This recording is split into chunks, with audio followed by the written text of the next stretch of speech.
자, 255페이지부터 이제 등기 요건이 나오는데 진짜 공시법 내용이죠. 그냥 중간에 이중 보존 등기 나오죠. 이건 결론만.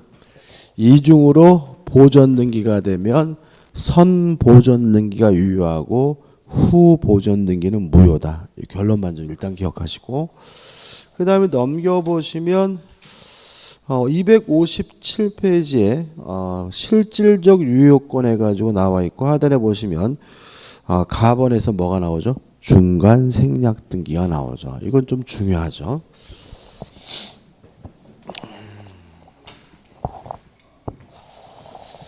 일단 중간 생략 등기는 아시다시피 뭐죠? 유효합니다. 중간 생략 등기는 원칙적으로 유효하다. 왜 유효한지 이유를 좀 잊지 마셔야 되는데, 첫째, 중간 생략 등기를 금지하고 있는 부동산 등기 특별조치법은 단속 규정이다. 따라서 하다 걸리면 처벌은 받지만 등기는 뭐죠? 유효하고요. 두 번째, 중간 생략 등기는 왜 하냐면 세금 안 내려고 하죠. 세금 회피는 인간 본성의 발현이니까 또 뭐 하지도 않죠? 반사회적이지도 않다. 따라서 뭐죠? 유효한 거죠. 근데 항상 유효한 것은 아니고 예외적으로 무효가 되는 경우가 있다. 이것도 기억나실 거예요. 언제냐면 토지거래 허가구역이죠. 토지거래 허가구역 내에서 중간 생략 등기가 이루어졌다면 그때는 뭐죠? 무효다. 다시 말하면 허가를 받았든 안 받았든 뭐가 돼요? 무효가 되는 거죠. 근데 교재에 나와 있는 주된 내용은 뭐냐면 세 번째죠. 아직 중간 생략 등기가 안 됐어요. 등기가 안 돼 있을 때는 어떻게 할 것인가? 원칙. 중간자를 대위해서 등기를 청구해야 되는 것이 원칙이다. 항상 그러느냐? 아니다. 만약에 예외에서 전원의 합의가 존재한다면 그때는 직접 이전 등기해달라고 등기를 청구하는 것도 뭐죠? 가능하다. 이렇게 되는 거죠. 자, 이런 거죠. 갑이 A라는 토지를 가지고 있는데 을에게 팔았고요. 을이 또다시 병에게 팔았단 말이죠. 근데 만약에 갑에서 병으로 등기가 이루어지면 요 등기가 뭐죠? 중간 생략 등기인데 일단은 뭐죠? 유효한 거죠. 근데 만약에 이 등기가 이루어진 지역에 만약에 토지거래 허가구역 내라면 요 등기는 뭐가 돼요? 무효가 된다. 이런 얘기죠. 근데 아직 등기가 이루어지지 않은 상태예요. 그러면 원칙은 병은 어떻게 자기 앞으로 등기를 해야 되냐면 을을 대의해서 중간자를 대의해서 을 앞으로 이전 등기해달라고 청구할 수 있고요. 직접 자기에게 이전 등기해달라고 뭐 할 수는 없어요? 청구할 수 없는 것이 원칙이다. 꼭 그러느냐? 아니다. 갑, 을, 병, 전원의 합의가 존재한다면 그때는 뭐 하지 않고요? 대의하지 않고 직접 이전 등기해달라고 뭐 할 수 있어요? 청구할 수가 있고요. 문제 풀 때 같은 말인데 조심할 것은 뭐냐면 최초 양도인의 동의는 필수다. 그죠? 같은 말이죠. 최초 양도인의 동의는 필수예요. 그래서 어떤 형태든지 간에 반드시 누가 동의하고 있어야 돼요? 갑이 동의하고 있어야 되고, 만약에 갑이 동의하지 않고 있다면 병은 을의 갑에게 직접 중간 생략 등기해달라고 뭐 하지 못하죠? 청구하지 못한다는 거 꼭 기억해 두시기 바랍니다. 끝이죠. 그 다음에 넘겨보시면 대표예지가 나와요. 한번 풀어볼게요. 중간 생략 등기가 관한 판례 태도와 다른 것은 1번 최종 양수인이 최초 양도인에게 직접 소유권 이전 등기 증후권을 행사하기 위하여는 관계 당사자 전원의 의사의 합치가 있어야 된다. 5점. 2번 부동산 등기 특별조치법상 읽어보진 않아 길어서 만약에 부동산 등기 특별조치법 규정은 단속 규정이다. 따라서 하다 걸리면 무효가 아니라 뭐죠? 유효니까 결론 보시면 중간 생략 등기 합의가 난 사법상 효력까지 무효로 한다는 취지는 아니다. 맞는 점이죠. 3번 중간 생략 등기에 합의가 없어요. 그러면 원칙에 따라 병은 을을 어떻게 해요? 대위해야 되니까 부동산의 전전 매수인은 매도인을 대위하여 그 전 매도인인 등기 명의자에게 매도인 앞으로 소유권 이전 등기를 구할 수 있을지언정 직접 자기 앞으로 소유권 이전 등기를 뭐 할 수는 없어요? 구할 수는 없고요. 5번부터 5번 당사자 사이에 적법한 원인 행위가 성립되어 중간 생략 등기가 이루어진 이상 유효죠. 따라서 중간 생략 등기가 합의가 없었다는 사유만으로 그 소유권 이전 등기를 무효라고 할 수 없다. 맞는 질문이죠. 다시 말하면 했으면 뭐죠? 유효한 거죠. 그러니까 전원의 합의가 필요한 것은 아직 등기가 안 돼서 직접 이전 등기해 달라고 청구하고자 할 때 합의가 필요한 거고요. 등기가 됐다면 그 등기는 뭐죠? 유효한 거죠. 4번이 X죠. 당사자들 사이에 중간 상략 등기의 합의는 결국 최초 매도인과 최종 매수인 사이에 매매 계약이 체결되었다는 것을 의미한다. X죠. 매매 계약은 갑과 을이 체결하고 을과 병이 체결한 거죠. 갑과 병이 매매 계약을 체결한 것은 아니기 때문에 답은 뭐죠? 4번이 됩니다. 그 다음 우측에 보시면 답은 무효등기 유용 가능합니다. 다만 조심할 것은 뭐냐면 그 사실에 관한 등기는 유용할 수 없어요. 유용이란 말은 재활용이란 말이잖아요. 다시 말하면 건물이 철거되고 신축된 건물에 대해서 기존의 무효 등기를 유용할 수는 없다는 거 하나만 주의하시면 됩니다. 그 다음에 넘겨보시면 4번 해가지고 등기를 갖추지 않은 부동산의 매수인의 법적 지위가 나오는데 일반적으로 요 중간 생략 등기하고 요 내용하고 결합이 돼서 시험 문제가 나오게 돼요.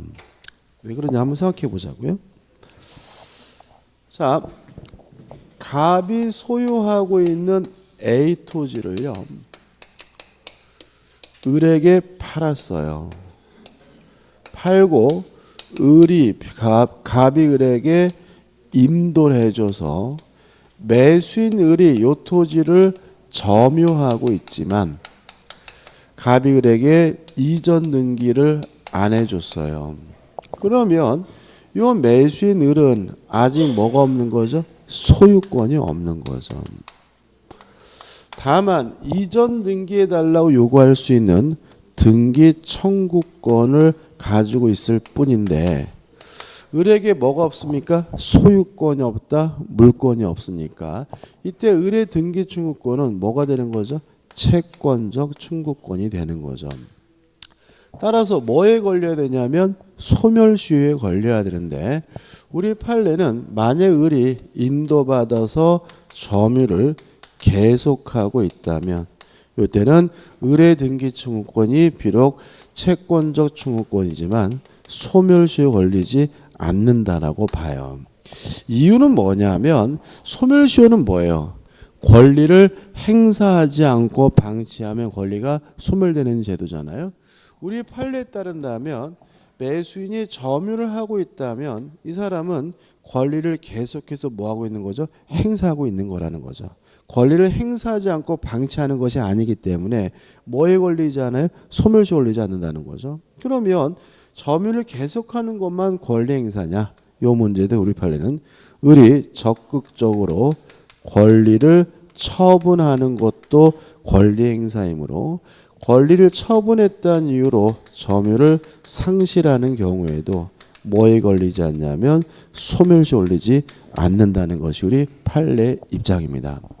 따라서 을이 병에게 팔아먹고 병에게 임도를 해줘서 병이 현재 요 토지를 점유하고 있고요. 을이 점유를 상실했더라도 을의 등기청구권은 뭐에 걸리지 않아요? 소멸시효 걸리지 않으니까 평은 을을 대의해서 갑에게 이전 등기해달라고 뭐 할 수 있는 거죠? 청구할 수 있는 거죠. 만약에 갑에서 병으로 직접 이전 등기가 이루어지면 이때는 또 뭐가 돼버려요? 중간 생략 등기가 되잖아요. 그죠? 따라서 결국은 요거랑 내용이 어떻게 해요? 비슷하기 때문에 보통 이게 한 문제로 나오게 되는 거죠. 정리해보면 매수인이 점유하고 있다면 그 사람의 등기청구권은 채권적 청구권이지만 뭐에 걸리지 않아요? 소멸시효 걸리지 않는다. 그뿐만 아니라 스스로 권리를 처분했다는 이유로 점유를 상실하더라도 뭐에 걸리지 않습니까? 소멸시효 걸리지 않는다는 것까지 꼭 기억해 두시기 바랍니다. 그 다음에 동산 물권 변동은 안 할 겁니다. 좀 나오기가 좀 힘들 것 같고요. 바로 어디로 갈 거냐면 선의취득도 안 할 거고 270페이지에 임목 등기와 뭐로 가냐면 명인 방법으로 갑니다.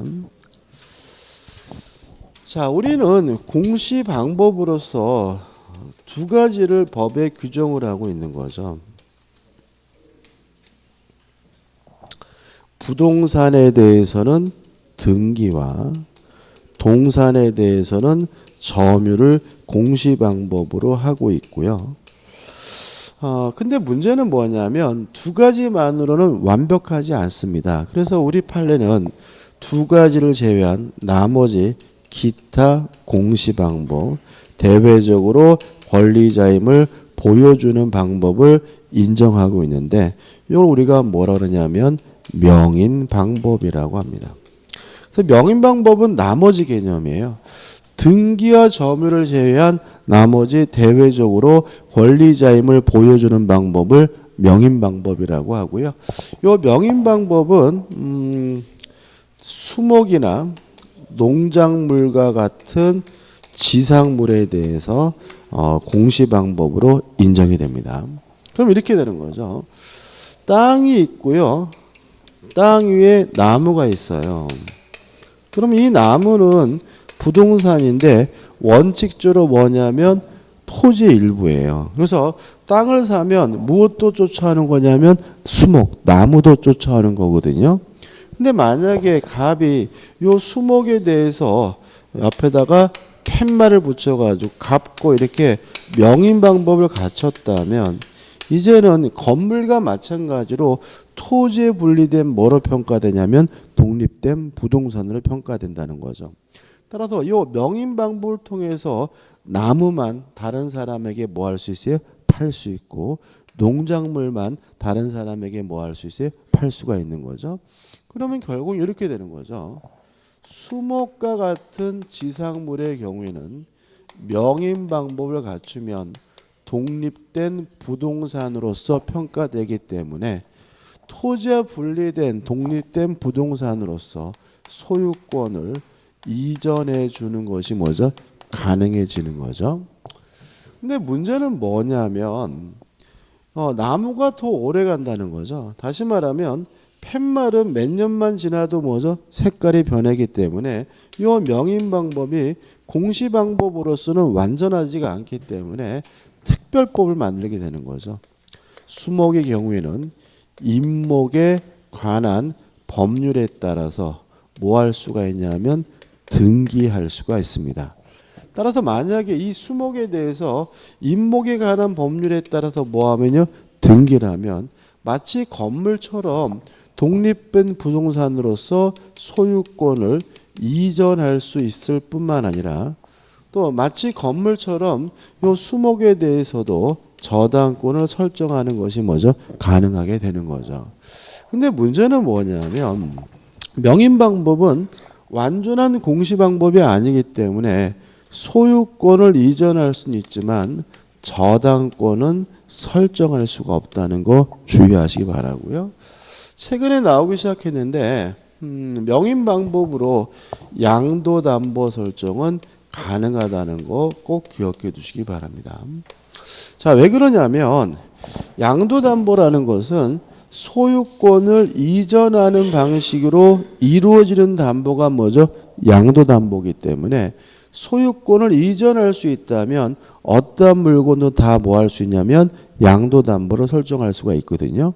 그러면 명인 방법으로 소유권을 이전할 수 있다면 무엇도요? 양도담보도 뭐 할 수 있어요? 설정할 수 있다는 논리가 나오죠. 그래서 명인 방법으로 저당권은 설정할 수 없지만 양도담보는 설정할 수 있다는 거 꼭 기억해 두시기 바랍니다. 그 다음에 물권의 소멸에서 목적물의 멸실, 물권이 소멸될 거고요. 2번 소멸시효인데 물권 중에서 소멸시효 걸리는 물권은 뭐에 하나죠? 용익물권에 하나다. 점유권, 소유권, 담보물권은 소멸시효 걸리지 않는다.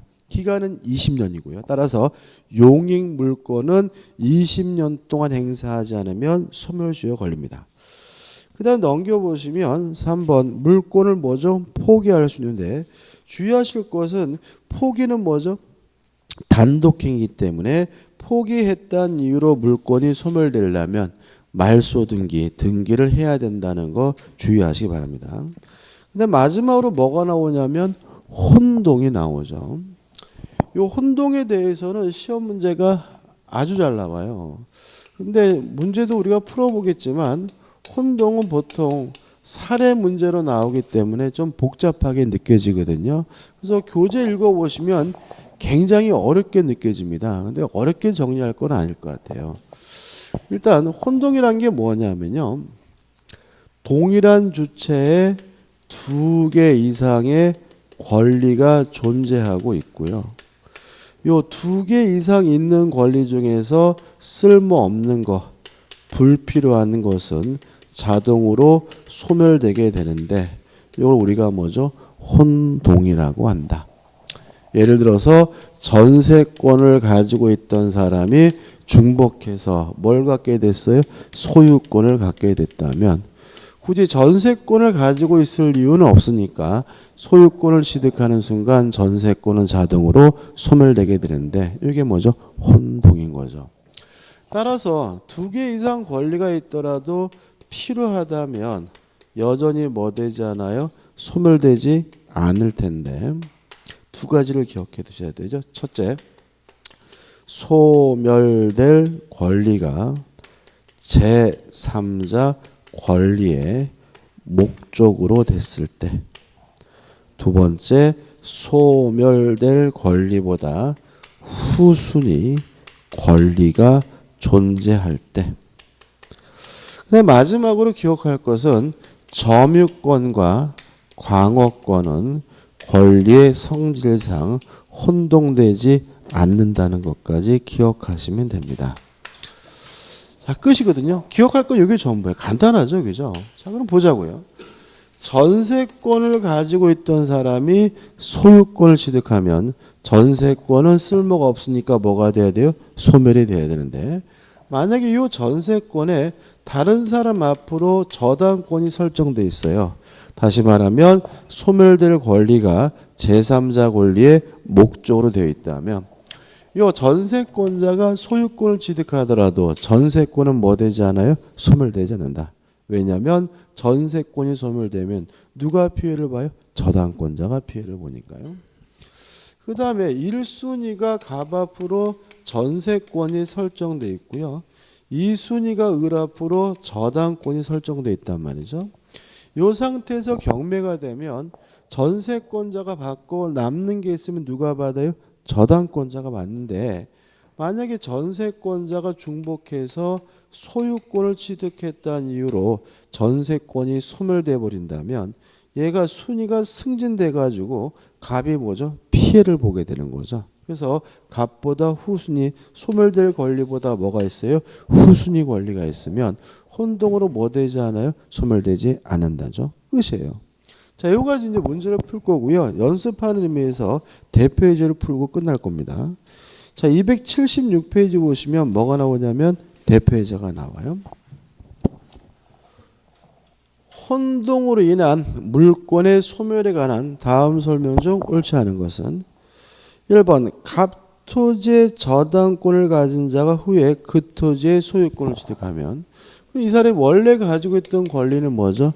저당권인데 후에 뭘 갖게 됐어요? 소유권을 갖게 됐다면 굳이 저당권을 중복해서 가지고 있을 이유는 없으니까 저당권은 자동으로 뭐가 돼요? 소멸되니까 그 저당권은 소멸한다. O 맞는 점이죠. 2번 갑토지의 A가 1번 저당권, B가 2번 저당권이에요. 그러면 A가 1번 저당권이고 B가 2번 저당권이거든요. 근데 만약에 A가 중복해서 소유권을 가졌다면 요 A 저당권은 뭐 되지 않냐면 소멸되지 않아요. 소멸될 권리보다 뭐가 있으니까요? 후순위 권리가 있으니까요. 근데 만약에 B가 소유권을 취득했다면 B의 저당권 당연히 혼동으로 뭐가 돼야 돼요? 소멸이 돼야 되는 거죠. 그죠? 왜냐하면 얘보다 뭐가 없어요? 후순위가 없잖아요. 따라서 B가 갑토지의 소유권을 취득하면 B의 2번 저당권은 소멸하지 않는다는 질문은 뭐죠? X가 되고요. 답은 뭐죠? 2번이 되는 거죠. 3번 갑토지 지상권자가 동시에 그 지상권위의 저당권을 취득하면 자 이게 무슨 말이냐면 지상권위에 뭐가 설정되어 있냐면 저당권이 설정되어 있는 상태거든요. 근데 이거를 예를 들어서 A가 모두 갖게 됐어요. 그러면 굳이 이 저당권은 중복해서 가지고 있을 이유는 없습니다. 왜요? 경매해봤자 누구께 날아가요? 치께 날아가니까요. 따라서 지상권을 취득하면 저당권은 뭐가 돼야 돼요? 쓸모없으니까 소멸돼야 되므로 저당권 혼동으로 소멸한다. 맞는 질문이죠. 4번 갑토지 지상권자가 상속으로 소유권을 취득했어요. 그러면 이런 얘기죠. 이 사람이 원래 가지고 있던 권리는 뭐였어요? 지상권이었는데 뭘 갖게 됐어요? 소유권을 갖게 됐다면 이 지상권은 뭐가 돼야 돼요? 소멸이 돼야 되는데 그 지상권이 타인의 저당권으로 목조되어 있을 때 지상권에 뭐가 설정되어 있다고요? 저당권. 소멸될 권리가 제3자 권리에 목조되어 있으니까 혼동으로 소멸되지 않고요. 따라 4번은 뭐죠? 맞는 질문이죠. 5번 지역권자가 승역지의 소유권 원래 이 사람이 가지고 있던 권리는 뭐예요? 지역권인데 중복해서 뭘 갖게 됐어요? 소유권을 갖게 됐다면 굳이 지역권을 가지고 있을 이유는 없으니까 지역권은 소멸한다. 맞는 질문이죠. 그래서 이 문제가 혼동에 관한 전형적인 문제고 전부예요. 그래서 이 문제만 이해하시면 됩니다. 자 이제 물권법 총론은 끝났고요. 뭐라고 할 거냐면 점유권으로 갑니다. 자 282페이지 오시면 뭐가 나오냐면 점유권에서 점유제도 의가 나오죠. 자 의는 뭔가요? 훔쳤든 뺏었든 사실상 지배하고 있으면 당연히 인정되는 권리가 뭐죠? 점유권이다. 2번 점유제도의 사회적 작용해 가지고 어쩌고 저쩌고 해가지고 뭐가 나오냐면 평화설이 다수설이다 이렇게 나왔거든요. 이게 무슨 말이냐면 왜 훔친 놈한테도 점유권이라는 권리를 인정해 주느냐, 왜 강도짓을 한 놈한테도 점유권이라는 권리를 인정해 주느냐, 그 놈이 이뻐서 인정해 주는 것이 아니라 사회의 평화를 위해서 인정해 주는 거다 이런 얘기고, 연역해 가지고 포세지온이 게베렌이 나와 있는데 가입표입니다. 이런 거 읽어볼 필요 없어요. 그냥 안 넣으면 교재 꾸졌다 그랬을까 봐 넣을 것 뿐이지 절대로 시험에 나오진 않고요. 우측에 보시면 점유권의 의의가 나오죠. 1. 점유권. 훔쳤든 뺏었든 사실상 지배하고 있는 권리가 뭐죠? 점유권이고, 2번 점유할 수 있는 권리와 뭐죠? 구별돼야 된다. 자 이런 얘기죠. 제가 지금 이 안경을 쓰고 있으면 저는 이 안경에 대해서 뭐가 있어요? 점유권이 있는데 제가 이 안경을 쓰고 있는 이유는 뭐냐면 돈 주고 샀기 때문이죠. 그러면 점유할 수 있는 권리는 뭐가 되는 거죠? 소유권이 되는 거죠. 그죠? 근데 만약에 제가 이 안경을 훔쳤어요. 훔쳤더라도 사실상 지배하고 있으니까 뭐가 있는 거죠? 점유권이 있는 거고, 훔쳤기 때문에 뭐가 없는 거예요? 소유권이 없는 거다. 따라서 점유권과 점유할 수 있는 권리, 본권과는 뭘 해야 돼요? 구별하셔야 된다. 이런 얘기죠. 넘겨보시면 또 나옵니다. 점유의 개념에서 1번 사실상의 지배를 해야 한다. 해가지고 판례가 나와 있는데 이런 얘기입니다. 한번 생각해 보세요. 땅이 갑의 것이고 을이 갑의 땅에다 건물을 불법으로 뭐죠? 신축을 했어요. 그러면 을은 갑의 건물에 대해서 뭐가 있는 거죠? 소유권이 있는 거죠. 그리고 나서 이 건물을 병에게 뭘 했냐면 임대를 했어요. 그러면 갑의 토지를 점유하고 있는 사람은 병이 아니라 을이라는 거죠. 다시 말하면 남의 땅 위에 건물을 뭐하고 있어요? 소유하고 있다면 그 사람이 그 건물에 살든 안 살든 남의 땅을 뭐하고 있는 거예요? 점유하고 있는 거다. 이런 얘기죠. 그래서 아까 우리가 철거를 임차인에게 하는 것이 아니라 뭐죠? 임대인이 뭐죠? 을에게 하는 거다. 왜냐하면 물권적 총권 상대방은 누구기 때문에? 점유자이기 때문에. 이해되시죠? 그죠? 다시 말하면 타인의 토지 위에 건물을 소유하고 있다면 그 건물에 살든 안 살든 남의 땅을 점유하고 있는 사람은 누구죠? 소유자인 거다. 뭐 이런 얘기인 거죠. 그 다음에 2번, 점유권을 갖기 위해서 어떤 적극적인 주관적 의사는 필요 없지만 점유 설정 의사, 그 물건을 사실상 지배하려고 하는 소지 의사 정도는 필요하다는 것이 우리 학설의 태도인데 중요한 건 아니고요. 우측에 보시면 대표해 볼게요. 다음 중 본권을 가지지 않으나 점유권을 가지는 자. 5번 절취한 자죠. 절취했더라도 사실상 지배하고 있으니까 뭐가 있어요? 점유권이 있고 다만 훔쳤기 때문에 본권이 뭐가 없는 거죠? 소유권이 없는 거죠. 답은 뭐죠? 5번입니다. 그 다음에 3번 해가지고 뭐가 나오죠? 점유의 관념화가 나오죠. 점유의 관념화라는 거는 사실상 지배와 점유권이 뭐죠? 불일치됐다는 거거든요. 첫 번째 나오는 건 뭐냐면 사실상 지배를 하고 있는데도 불구하고 점유권이 인정되지 않아서 불일치되는 경우, 이걸 우리가 뭐라 그러냐면 점유 보조자라고 해요. 따라서 점유 보조자란 누구를 말하냐면 사실상 지배를 하는데도 점유권이 없는 사람은 우리가 뭐죠? 점유 보조자라고 합니다. 법조 문제가 한번 읽어보면 이렇게 되어 있죠. 195조.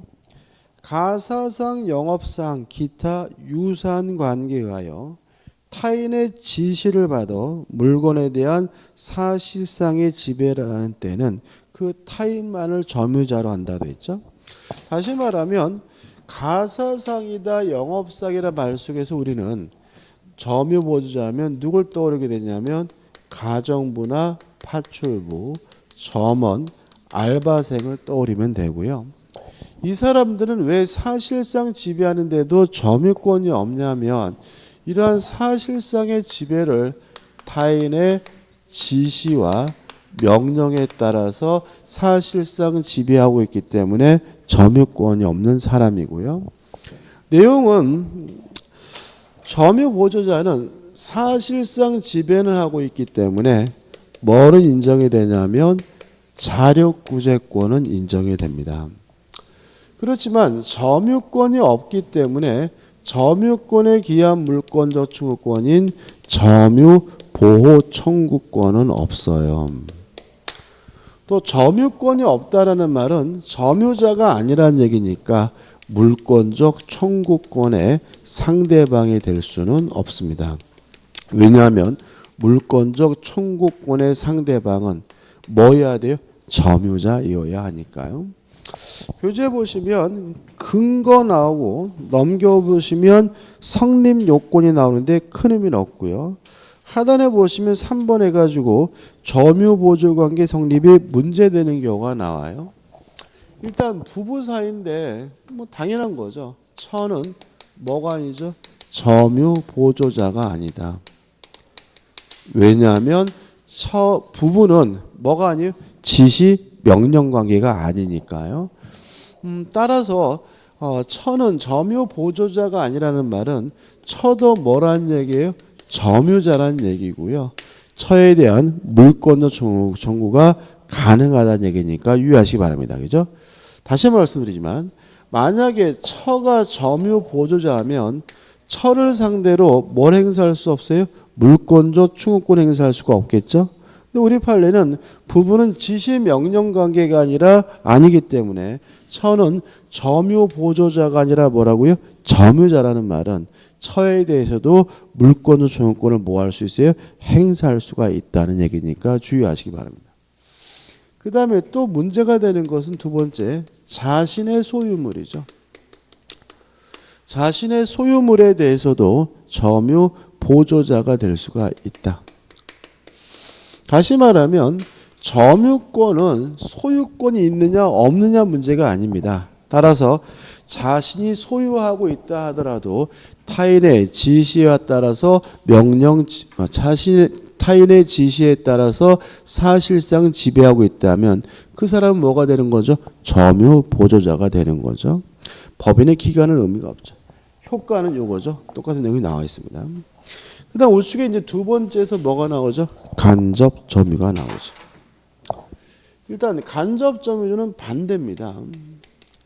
사실상 지배를 하지 않는데도 불구하고 점유권이 인정에 대해서 불일치되는 경우를 우리가 뭐죠? 간접 점유자라고 하는 거죠. 법좀 읽어보면 이렇게 나와 있죠. 194점. 지상권, 전세권, 질권, 사용대차, 임대차, 임치, 기타의 관계로 다시 말하면 어떤 이유든지 간에 타인으로 하여금 물건을 점유하게 한 자는 간접으로 점유권이 있죠. 그러면 이런 의미입니다. 자신의 물건을 일정한 이유로 타인에게 지배시키고 있다면 사실상 지배를 하지 않더라도 점유권이 인정되는데 이러한 사람 우리가 뭐죠? 간접 점유자라고 하고요. 간접 점유자의 가장 대표적인 예가 누가 되는 거죠? 임대인이 되는 거죠. 다시 말하면 임대인은 임대차 계약을 통해서 임차인에게 사실상 지배를 시키고 있기 때문에 임대인은 뭐 하잖아요? 사실상 지배를 안 해요. 그래도 뭐가 인정이 돼요? 점유권 인정되는데 이 사람이 누구죠? 간접 점유자인 거죠. 내용은 점유보조자와 반대입니다. 사실상 지배를 하지 않기 때문에 자력구제권이 인정되지 않고요. 다만 점유권이 있으므로 점유권에 기한 물권의 청구권인 점유보호청구권 인정이 되고요. 점유권이 있다라는 말은 점유자이기 때문에 물권적 청구권의 상대방이 될 수가 있는 거죠. 근데 실제로는 우리가 항상 앞으로는 점유와 관련된 것은 항상 직간접을 불문해요. 다시 말하면 간접 점유자도 뭐가 있어요? 점유권이 있다, 점유자니까. 그래서 아까 우리가 물권적 청구권의 상대방은 점유자를 말하고 직간접을 불문한다. 또 우리가 이제 취득시효할 때 또 타인의 부동산을 20년간 점유하면 취득시효하는데 그것도 뭐예요? 직간접을 불문해요. 유치권자도 반드시 점유를 해야 되는데 그것도 뭐예요? 직간접을 불문합니다. 다시 말하면 간접 점유자도 뭐예요? 점유자이기 때문에 점유와 관련된 모든 내용은 항상 뭐예요? 직간접을 불문하게 됨을 주의하시기 바랍니다. 여기서 좀 추가적인 설명이 필요한 것은 뭐냐면 점유보호청구권입니다. 자, 갑이 을과 만나가지고 임대차 계약을 해서요. 현재 임차인 을이 그 집에 살고 있다면 임차인 을은 당연히 뭐죠? 점유자고요. 임대인 갑도 자신의 물건을 임대차 계약에 의해서 을에게 지배시키고 있으니까 갑도 뭐가 되는 거죠? 간접 점유자가 되는 거죠. 물론 을을 우리가 구별하기 위해서 뭐죠? 직접 점유자라고 합니다. 첫 번째 문제가 되는 것은 하나의 물건에 갑에게도 점유권이 있고 을에게도 점유권이 있기 때문에 두 사람의 점유권이 뭐 할 수 있어요? 충돌할 수가 있는데 갑의 점유권보다 을의 점유권이 더 세다. 따라서 을은 자신의 점유권을 갑에게 행사할 수가 있지만 갑은 자신의 점유권을 을에게는 뭐하지 못해요? 행사하지 못한다. 따라서 간접 점유자도 점유보호증후권이 있다면 이 점유보호증후권을 누구에게는 행사하지 못해요? 직접 점유자에게는 행사하지 못하고 누구한테만요? 제3자에게만 행사할 수 있다는 얘기죠. 따라서 을이 살아야 될 이 집을 병이 불법으로 침탈해서 현재 병이 살고 있다면 갑도 점유권이 있으므로 자신의 점유권을 이유로 병에게 반환을 청구하는 것이 뭐죠? 가능하다는 얘기거든요. 근데 유의하실 것은 뭐냐면 이 집에 살아야 될 사람은 병도 갑도 아닌 을이라는 점이죠. 따라서 갑은 자신의 점유권을 이유로 원칙적으로 누구에게? 을에게 돌려주라는 형태의 반환 청구해야 됨을 주의하시기 바랍니다. 다시 한번요. 간접 점유자도 점유자이므로 점유보호증후권이 인정되지만 이 점유보호증후권은 누구에게 행사하지 못해요? 직접 점유자에게는 행사하지 못하고 제3자에게만 행사할 수가 있고요. 제3자에게 반환 청구하는 경우에도 원칙적으로 자신에게 돌려달라고 반환을 청구하는 것이 아니라 을에게 돌려주라는 형태의 반환 청구해야 된다는 거 주의하시기 바라고요. 교재 한번 읽어볼게요. 교재 288페이지 오시면 하단에 그 288페이지 성립요건은 중요하지 않습니다. 쭉 보시면 될 것 같고 맨 밑에 간접 점유자 지위에서 1번 점유권자다. 오른쪽 맨 위에 보시면 따라서 2번 점유보호증후권이 인정되는데 읽어봅니다. 289페이지 상단이죠. 제가 읽어보면 직접 점유자가 그 점유를 침탈당하거나 방해당하고 있는 경우에는 간접 점유자도 점유보호증후권을 가진다. 그러나 직접 점유자가 점유의 침탈을 당한 경우에 간접 점유자는 그 물건을 누구에게? 직접 점유자에게 반환할 것을 청구할 수 있고 직접 점유자가 그 물건의 반환을 받을 수 없거나 또는 이를 원하지 아니한 때에만 자기에게 반환할 것을 뭐 할 수 있어요? 청구할 수 있다는 것까지 꼭 기억해 두시기 바랍니다. 그 다음에 자력구제권 없고요. 납은 직접 점유에 대한 관계 읽어보시면 되겠죠. 그 다음에 이제 뭐가 나오냐면 상속인이 나와요. 자, 상속은 점유권도 상속을 시킵니다. 따라서 상속인은 사실상 지배를 하지 않는데도 불구하고 뭘 갖게 되는 거죠? 점유권을 갖게 되는 거죠. 예를 들어서 저희 아버님 이미 돌아가셨지만 저는 대전에 있고 저희 아버지가 제주도에 계시는데 돌아가시면 돌아가시는 순간 저에게 무엇도 상속이 돼요? 점유권도 상속이 되잖아요. 그럼 결과적으로 저희 아버지가 가지고 있던 물건에 대해서 저는 사실상 지배를 하지 않는데도 불구하고 뭘 갖게 되는 거죠? 점유권을 갖게 되는 거죠. 다시 말하면 점유권은 상속에 의해서도 승계되므로 상속인은 사실상 지배를 하지 않는데도 불구하고 뭘 갖게 되는 거죠? 점유권을 갖게 된다. 이런 얘기인 거죠. 넘겨보시면 뭐가 나오냐면 대표예제가 나옵니다. 점유에 관한 다음 설명 중 틀린 것은 1번 민법상 점유가 성립하기 위하여는 사실적 지배관계를 가지려는 의사가 필요하다. 점유 설정 의사를 의미하고요. 맞는 지문입니다. 2번 상속인의 경우에는 사실상 지배가 없어도 점유의 성립을 인정한다. 왜요? 점유권도 상속이 되니까요. 3번 점유 보조자는 점유자가 아니다. 4번 간접 점유자는 점유권이 없다. X죠. 간접 점유자는 사실상 지배를 하지 않는데도 불구하고 뭐가 인정됩니까? 점유권이 인정되죠.